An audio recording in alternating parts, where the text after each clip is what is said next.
الرحمن الرحیم۔ آج انشاءاللہ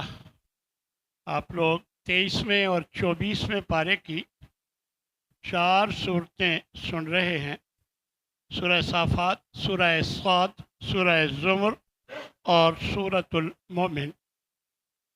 سورہ صافات میں اللہ تبارک و تعالیٰ ارشاد فرماتے ہیں کہ یہ دن فیصلے کا دن ہے، قیامت کا دن، جس کو تم جھٹلایا کرتے تھے۔ ان سب ظالموں کو اور ان کی بیویوں کو اکٹھا کرو، اور وہ انہیں بھی جن کی یہ عبادت کرتے تھے اللہ کے سوا، اور انہیں جہنم کے راستے پہ چلاؤ۔ ٹھہراؤ ذرا، ان سے پوچھا جانا ہے، بتاؤ ما لکم لا تناصرون، تمہیں کیا ہو گیا کہ تم ایک دوسرے کی مدد نہیں کرتے، بلکہ وہ اس دن فرما بردار ہو جائیں گے۔ فرمایا کہ جنتی آپس میں ایک دوسرے سے باتیں کریں گے۔ ایک کہنے والا کہے گا کہ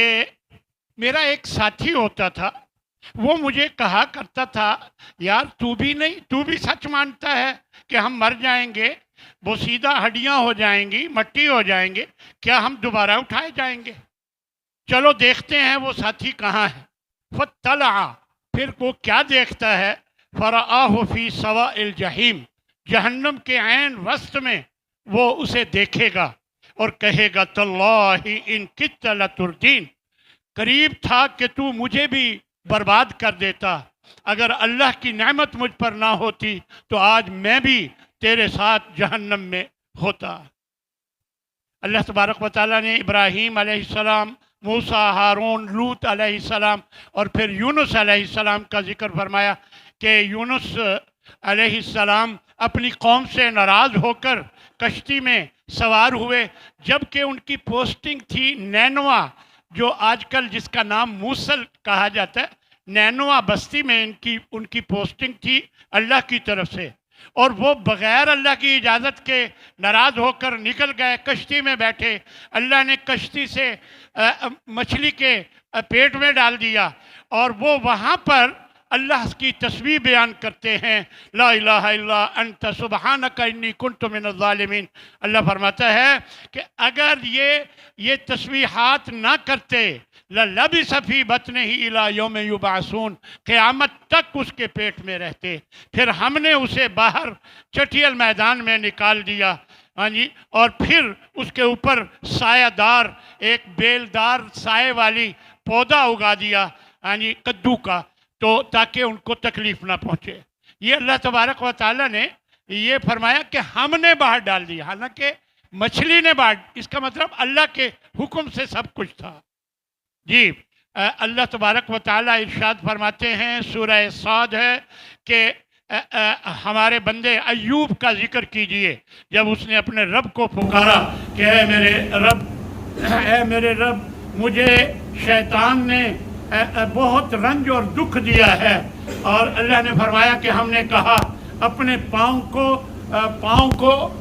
زمین پر مارو تو ایک چشمہ جاری ہو گیا، فرمایا کہ یہ ٹھنڈا پانی ہے، اس سے نہاؤ اور اس کا شراب اور پیو۔ تو چنانچہ اندرونی بیماریاں بھی اللہ نے دور کر دی، اور جسمانی بیرونی بیماریاں بھی اللہ نے دور فرما دی۔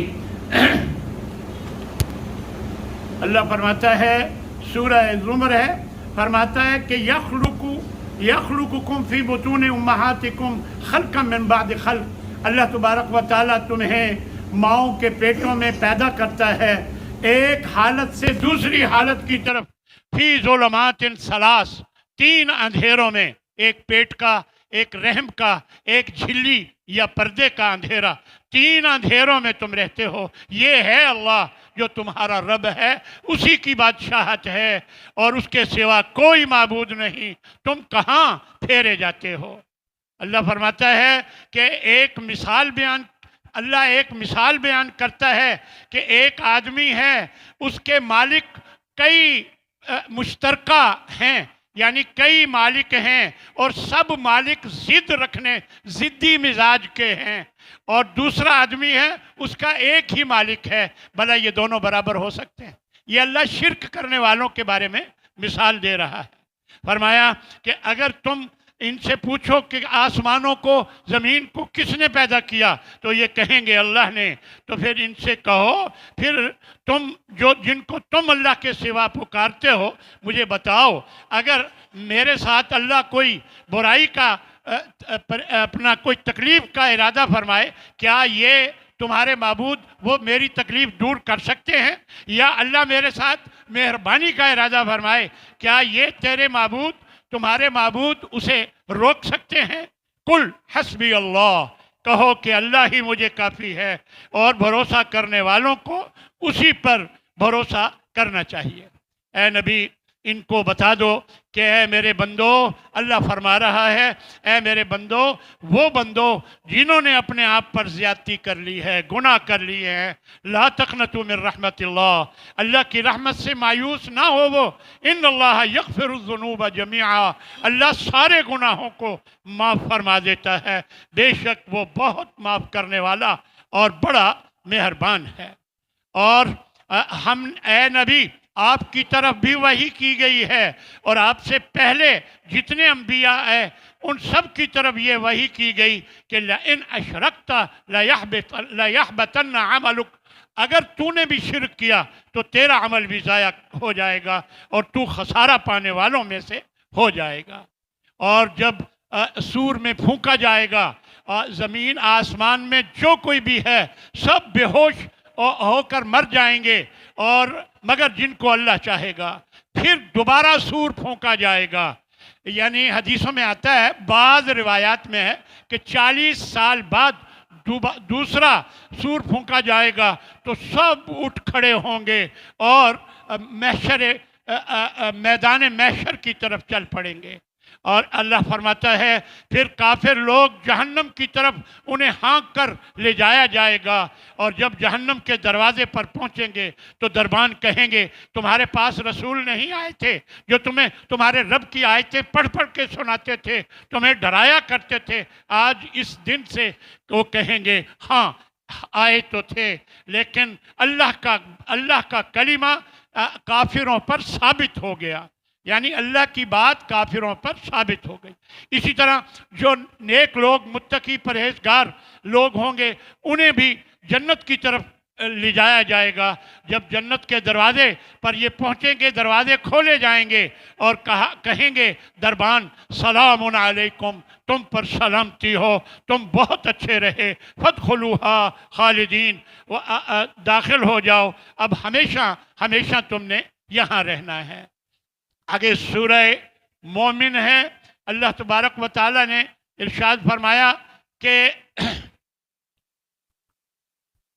جہنمی جہنم میں جھگڑ رہے ہوں گے، اور جو کمزور ہوں گے پیچھے لگنے والے، وہ کہیں گے بڑے بنے ہوئے لوگوں سے کہ ہم تمہارے ہر معاملے میں پیچھے لگتے تھے، تمہاری ہر بات مانتے تھے، فَهَلْ أَنْتُمْ مُغْنُونَ عَنَّا نَصِيبًا مِّنَ النَّارِ، کیا کوئی آگ تھوڑی سی کم کروا سکتے ہو ہمارے لیے؟ اور وہ جو تکبر کرنے والے لوگ تھے بڑے بنے ہوئے، وہ کہیں گے اِنَّا كُلٌّ فِيهَا، اب تو ہم بھی اسی آگ میں ہیں، اب اللہ نے بندوں کے درمیان فیصلہ کر دیا ہے، اب تو ہم سب آگ میں ہیں۔ تو اس طرح پھر جہنمی جہنم کے دروغوں سے کہیں گے ادعوا ربکم یخفف عنا یوما من العذاب، کہ اپنے رب سے دعا کرو کوئی ایک دن ہمارے لیے عذاب میں کمی کر دے۔ اللہ فرماتا ہے اللہ وہ ہے جس نے تمہارے لیے زمین کو قرار بنایا، رہنے کی جگہ بنایا، اور آسمان کو چھت بنایا، تمہاری خوبصورت شکلیں بنائی، تمہیں رزق دیا، پاکیزہ رزق، اور یہ ہے تمہارا رب، فتبارک اللہ رب العالمین، اور وہ بہت برکت والا ہے رب العالمین، اور وہ زندہ ہے، اس کے سوا کوئی معبود نہیں، اسی کو پکارو، اسی کے لیے اپنے دین کو خالص کرتے ہوئے اسی کو پکارو۔ اللہ وہ ہے جس نے تمہارے لیے چوپائے پیدا کیے تاکہ تم ان پر سواری کرو، اور ان میں سے کچھ کو تم کھاتے ہو، تمہارے لیے ان میں بڑے فوائد ہیں۔ اللہ تبارک و تعالیٰ نے یہ ساری اپنی مہربانیاں فرمائی، اور ہماری سورہ مومن مکمل ہو گئی۔ وآخر دعوانا ان الحمد للہ رب العالمین۔